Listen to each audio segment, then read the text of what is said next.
Recognizes the gentlewoman from Washington, Ms. McMorris Rodgers, for 30 minutes. Thank you, Mr. Speaker. I rise today to recognize and thank my Chief of Staff, Jeremy Deutsch. Every day, Jeremy reminded me and my team to show up like it's day one. You know, when you're eager to give it your best, you're driven by that desire to delight people, a customer-obsessed culture. And for the past 10 years as my chief, Jeremy has led by that very example. Now, Jeremy never wanted to come to Congress. He questioned why anyone would want to come to D.C. Too many prisoner guards, resistant to change, and can you really make a difference?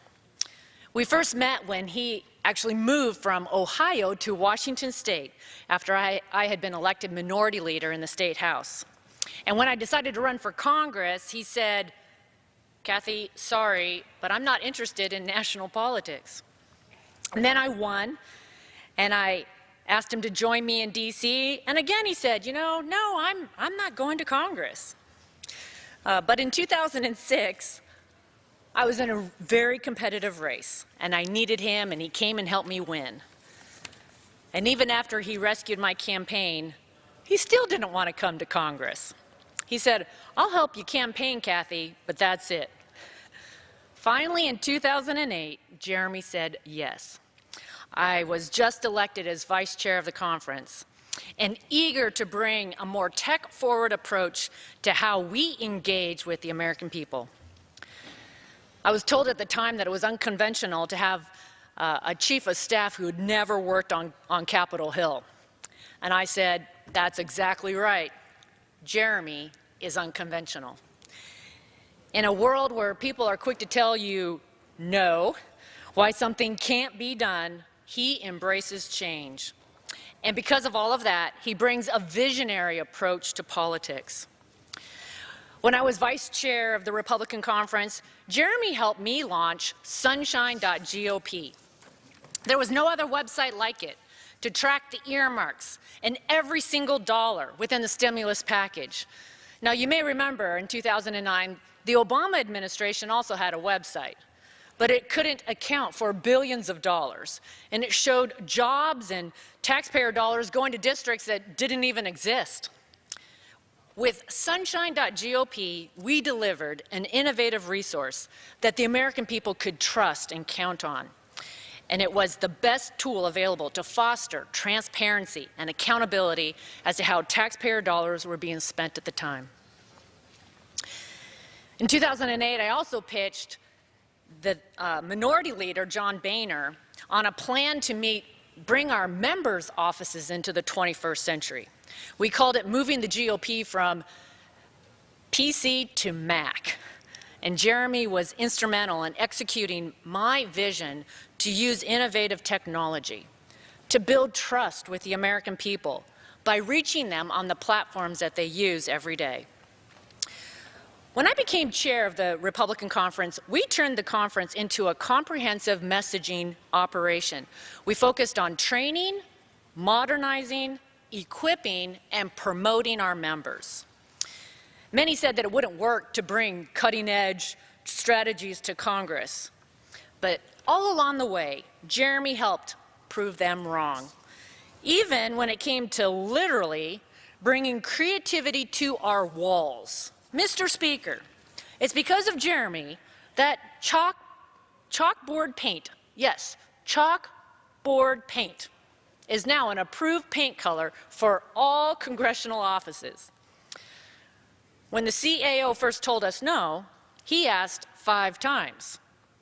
Why? That's one of our things. Ask why 5 times. And he got them to yes.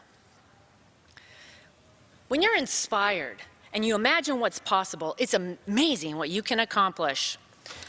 Never one to take credit or to think that he was the smartest person in the room. Jeremy brought together experts and positive disruptors to challenge us to be better and to be more innovative. People like Simon Sinek, Mark Cuban, Jennifer Hyman, she's the CEO of Rent the Runway, editors from Glamour, Elle, and others. Who would have thought that people like this would be collaborating with House Republicans? But because of Jeremy, it happened. It's Jeremy who established the Knish Club on Capitol Hill. It's a gathering of Republican Jewish members and staff who come together over lox and bagels. But what's really at the heart of Jeremy's success is his passion for people and his vigilant integrity. He's driven by a mission for those that we serve. And it's not just what you do, it's how you do it. And that's why I'm so grateful for the team that we have built together. Every day, we work and live by our values. It's about serve, seek excellence, everybody matters, responsibly own it, vigilant integrity, and embrace change. It's because of those values that we've become a model office on Capitol Hill. Just this year, we received the Democracy Award for outstanding achievements in innovation. And we've embraced technology to better serve our district. This wouldn't have been possible without Jeremy's vision and my team. Now, there's a God component and a people component to all success. And it's Jeremy who often reminded us that God is with us in everything that we do. He's an incredible person with a big heart. And during the good times and the tough times, he brought us together. He would make us laugh. He brought joy to every day. I remember when Jeremy surprised us by dressing up as Santa Claus for our holiday party.